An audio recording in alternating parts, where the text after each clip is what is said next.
Bom, tá aí no título do vídeo, tá na capa dele também, a entrevista de Pedrinho. Pedro Paulo voltou a falar abertamente, muito importante tudo que foi dito por ele, mas também, claro, tivemos aí vitórias muito importantes, outras modalidades, notícias importantes sobre patrocínios. Enfim, vamos a mais um giro da rodada, vem comigo que eu te coloco a par de tudo que está acontecendo no Vasco.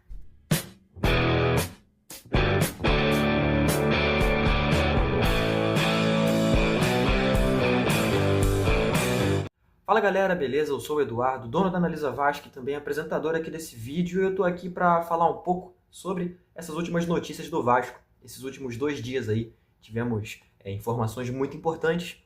Eu tô aqui para poder colocar todas elas na mesa para você ficar por dentro.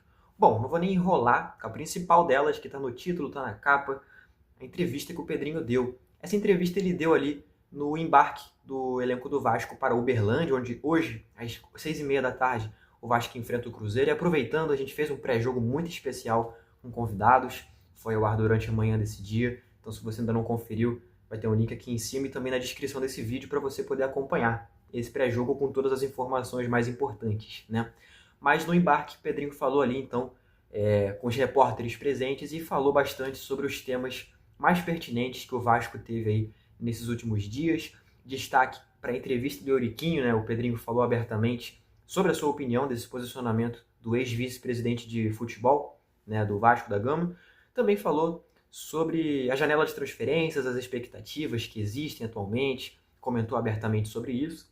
Ele também falou sobre a possível renovação de contrato do Felipe Coutinho, em que pé essa situação tá e o que a gente pode esperar. Bom, melhor do que eu falar é vocês verem, com agradecimento pelo pessoal do BTB Esportes pela cortesia em fornecer esse vídeo, eles que estiveram lá acompanhando a entrevista. Então, a partir de agora vai estar tocando aí as falas do presidente Pedrinho. A expectativa é sempre de somar pontos, né? A gente sabe que existe um desgaste que a gente tem que sempre ressaltar e não é usar como desculpa, mas é um tempo muito curto de um jogo para o outro e sem a possibilidade de algumas correções. E jogadores que vieram de outro país sentem um pouquinho mais a adaptação, a gente percebe isso em pequenos movimentos já no início do jogo, né? Jogadores importantes como o Nuno, a gente percebe um desgaste, mas é muito importante antes da parada para o Mundial de Clubes que a gente tenha uma pontuação considerável para buscar o objetivo que a gente deseja na competição. Ela é bem complicada na minha mente porque são muitos jogos. Se eu não me engano, a gente faz... agora a gente joga Cruzeiro, nós voltamos para o Rio de Janeiro, vamos para Ponta Grossa. E aí de Ponta Grossa a gente volta para o Rio de Janeiro, vai para Brasília, de Brasília vai direto para Venezuela. Da Venezuela a gente vai direto para Salvador, acho que é, e de Salvador vai direto para a Argentina. Então, direto vai ser Brasília, Venezuela, Venezuela, Salvador, Salvador, Argentina. Um desgaste realmente considerável e no meio disso tem um jogo que a gente, por uma questão executiva e financeira, tivemos que vender, que é o do Palmeiras, mas a gente consegue fazer alguns retornos ainda antes dessa sequência de viagens diretas de um lugar para o outro. Então, assim, é bom a gente pontuar algumas coisas porque para a torcida, para algumas pessoas, sempre vai ter uma posição específica de necessidade. De transferência, a gente sempre vai fazer tudo com a responsabilidade financeira. O desejo por grandes jogadores, isso é óbvio, é necessário e é a expectativa do torcedor. Eu sei que tem um anseio muito grande, né, ainda mais com os rivais em competições internacionais importantes, como é o Mundial, e títulos recentes, isso aumenta a expectativa. Mas, como eu falei já muitas vezes, e eu sei que isso irrita o torcedor em alguns momentos, e sempre falo também que eu não vou pedir paciência para o torcedor, mas é um processo que a gente tem que passar de reestruturação, e isso pela primeira vez está sendo feito, e é óbvio que a gente, dentro das nossas condições financeiras, com muita responsabilidade, a gente tenta ser o mais assertivo possível. Nenhuma contratação é feita, como muitas pessoas falam, de de uma forma despretensiosa, sem qualquer conhecimento, sem qualquer informação. Não. Ela é muito cautelosa, com muitos estudos, com muita avaliação. Daí, dar certo ou não, é uma outra questão. Tem jogadores que conseguem chegar rapidamente e se adaptar, caso do Nuno, outros demoram um pouquinho mais. Mas todas as informações, os dados, as avaliações, elas são criteriosas. Como já passaram diversos jogadores contratados e outras gestões, não só do nosso clube, por outros clubes também, que deram certo, outras não. As necessidades, a gente percebe, os ajustes que a gente precisa fazer dentro do elenco. De repente o torcedor tem uma visão, a imprensa tem outra, a gente tem outra. A gente precisava inchar o elenco um pouquinho em termos de reposição para cada posição. Tem algumas necessidades ainda. E a gente vai tentar, mais uma vez, ser estratégico pela questão financeira de fazer uma boa janela de transferência. Pegando um gancho, a gente tem equipes por todo o Brasil, tirando as equipes com potencial financeiro melhor, que a gente sabe quais são, que fazem times que de repente não têm jogadores de tanto nome, mas de desempenho muito importante. Pegando até esse gancho, eu falei uma frase que eu acho que foi para o Joel, se eu não estiver enganado, que eu falei que o Vasco estava entre 8 melhores elencos e pegaram essa parte e tiraram. O que eu falei foi o seguinte: o Vasco está entre os 8 melhores elencos. O que vai fazer o Vasco chegar mais para frente, mais para trás, é o desempenho. Mas eu acho que ninguém parou para exercitar o que eu falei, ficaram no superficial. Então é um exercício. Peguem jogador por jogador, não depois de uma derrota, porque aí fica uma avaliação nem depois de uma vitória. Faça uma avaliação fria. Léo Jardim, PH, Coutinho, Nuno, Verrete, Tietê, Piton, Hugo Moura. Compara jogador por jogador, e aí você vai dizer se o Vasco tem a capacidade ou não de desempenhar para cima ou para baixo. Foi isso que eu quis dizer. E faço uma pergunta com muita humildade. O Fortaleza, ano passado, por exemplo, ele tinha individualmente um time melhor do que o nosso? Ou coletiva, ou esse ano? Não. Mas ele desempenha melhor? Desempenha. O Atlético Mineiro não tinha também ano passado um time melhor do que o nosso, mas não desempenhou de acordo com o que podia e terminou atrás da gente. Foi isso que eu quis falar. Eu não quis falar que o Vasco vai terminar em 8º, ou em 5º, ou em 6º. Eu falei que o Vasco está entre os 8 e tem capacidade de desempenhar para isso. Se não desempenhar, vai desempenhar para baixo. Mas o elenco, se você olhar cada jogador de cada time da Série A, posição por posição, vocês vão poder tirar uma conclusão melhor. Só que tiraram de contexto, eu só queria apontar primeiro de uma irresponsabilidade tremenda, né? Porque eu, como presidente, tudo passa por mim. É lógico que eu não sou formado em direito, então, obviamente, os advogados cuidam das questões jurídicas. Eu não sou formado em finanças, então o financeiro cuida das finanças. Mas, obviamente, eu tenho os melhores em todas as áreas.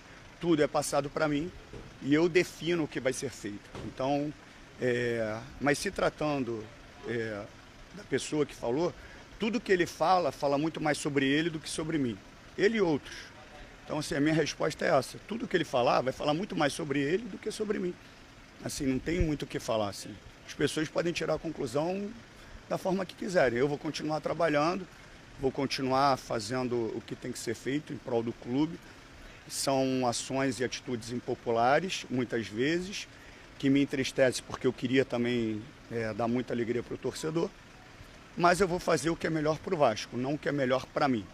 Se eu fizesse o que é melhor para mim, eu poderia fazer o que alguns presidentes estão fazendo nos clubes, contratando grandes jogadores, grandes treinadores sem pagar, aumentando a dívida que um clube constrói em 120 anos, eles aumentam em um ano, ou fazer o que gestões passadas fizeram, contratar jogadores e não pagar. Porque a gente viu isso recentemente, jogadores que jogaram na minha época falando, que até cheque sem fundo receberam. Então, assim, eu não vou ter essa responsabilidade com a instituição. Seria muito fácil, para eu evitar ou diminuir as críticas que eu recebo, eu chegar e fazer contratações de peso e não honrar com os compromissos.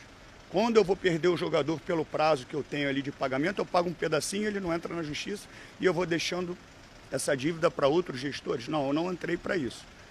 Isso tem que ser rompido. E eu acho que eu fui escolhido por Deus para fazer isso. É difícil? É difícil, mas é o trabalho que a gente tem que realizar. E a gente espera, obviamente, que as coisas aconteçam no campo, que isso também tira um pouquinho de pressão até para os próprios atletas, para eles poderem ter um pouco mais de calma para jogar. Todo esforço para que isso aconteça, né? Assim, a gente sabe do potencial do Coutinho, a gente sabia que era uma questão de adaptação, o esforço grande que ele fez para vir, o esforço grande que a gente fez para que a gente conseguisse essa contratação. A torcida é para que dê tudo certo. Não posso prometer porque tem muitas coisas envolvidas nisso, mas o desejo que ele permaneça é grande. Entrevista bem longa, eu sei, mas importante ouvir tudo que tem para ser dito pelo presidente, né? Bom, não menos importante do que tudo isso que ele disse, o Vasco vitorioso, né? Em outras modalidades, no futebol, são 3 partidas seguidas sem vencer, mas nas demais modalidades aí, o Vasco muito vencedor. Então, começando pelo futsal feminino, o Vasco venceu a Portuguesa em 5-1 pela estreia do Carioca. Foi em São Januário essa partida, naquela quadra ali que tem atrás da arquibancada, e foi a estreia então do estadual. A partida da segunda rodada contra o Canto do Rio ainda não tem data nem local, mas fico parabéns aí para as meninas pelo excelente desempenho. E claro, a expectativa de um Vasco forte nessa modalidade, né? Além disso, tivemos o Sub-17 vencendo o Flamengo, masculino, né? O Sub-17, por 3-1 pela 7ª rodada da Taça Guanabara. Vitória muito importante, que dá uma tranquilidade ainda maior para o time nesse campeonato estadual. E a equipe volta a campo na próxima terça, justamente contra o Flamengo, só que dessa vez pela semifinal da Copa do Brasil. A partida de ida também vencemos, né? Essa partida de volta aqui, inclusive, vai ser mando de campo do Vasco. O Vasco com o pé na final já então da competição nacional, superando o grande rival até esse momento. O Sub-20 feminino de futebol de campo venceu o Santa Cruz por meros 9-0, tá? Não é exagero, 9-0 pela estreia do Campeonato Carioca. E agora se prepara para enfrentar o Carapebus pela segunda rodada no próximo dia 3 de maio. Mas uma vitória simbólica para esse excelente trabalho da categoria de base do Vasco, que vem sendo feito em conjunto com o Centro de Formação de Futebol Feminino CF4, lá em Deodoro. Fico parabéns aí para as meninas pelo excelente desempenho. Elas que já foram finalistas recentemente da Copa Rio, perdendo para o América na final. Então agora iniciam aí essa trajetória no estadual, com o pé direito vencendo por nada menos do que um 9-0. E por falar em 9-0, nosso futsal masculino venceu o Pati dos Alferes, também por 9-0, pela 4ª rodada do Campeonato Carioca. O time está 100% na competição, no Carioca, né? Até agora só soube vencer, nem empatar, só vitórias.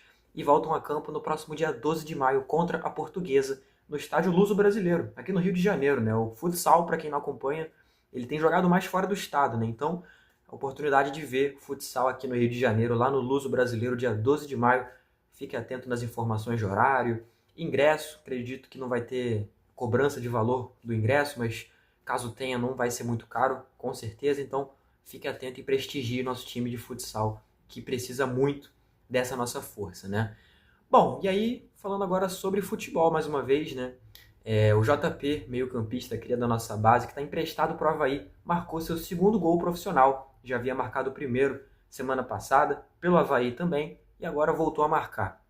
Dessa vez a vítima sendo o América Mineiro, que conta com 3 ex-Vasco lá. O técnico William Batista, o atacante Figueiredo e o volante Cauã Barros. Figueiredo e Barros emprestados pelo Vasco ao América, né? Podem voltar ao Vasco, dependendo do planejamento aí da comissão técnica e também da diretoria. Mas, enfim, esse Vasco bem simbolizado ali, um gol bonito do JP que vai fazendo uma trajetória muito legal pela equipe catarinense, tá?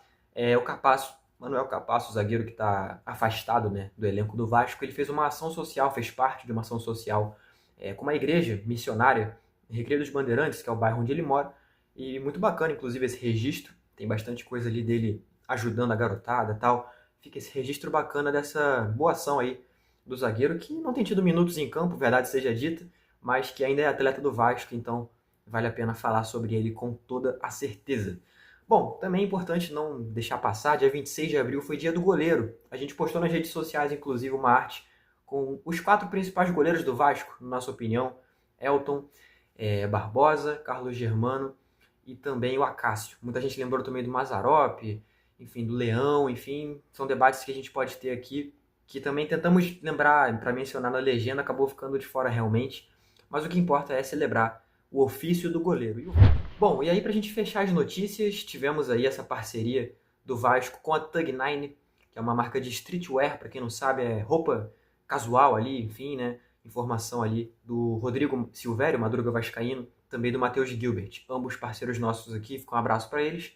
Previsão de que seja lançada nos próximos dias essa parceria, assim como a parceria com a Approve, marca que é do Léo Picon, irmão da Jade Picon, para quem é desse mundo aí, das celebridades aí, conhece muito bem. O Vasco tem uma parceria fechada com essas duas empresas aí, ambas de streetwear, né, de roupa de moda, enfim, e logo mais essas roupas vão estar aí à venda para você poder comprar e ficar se vestindo como Vasco, mas também, claro, estando na moda, na beca, né, por que não?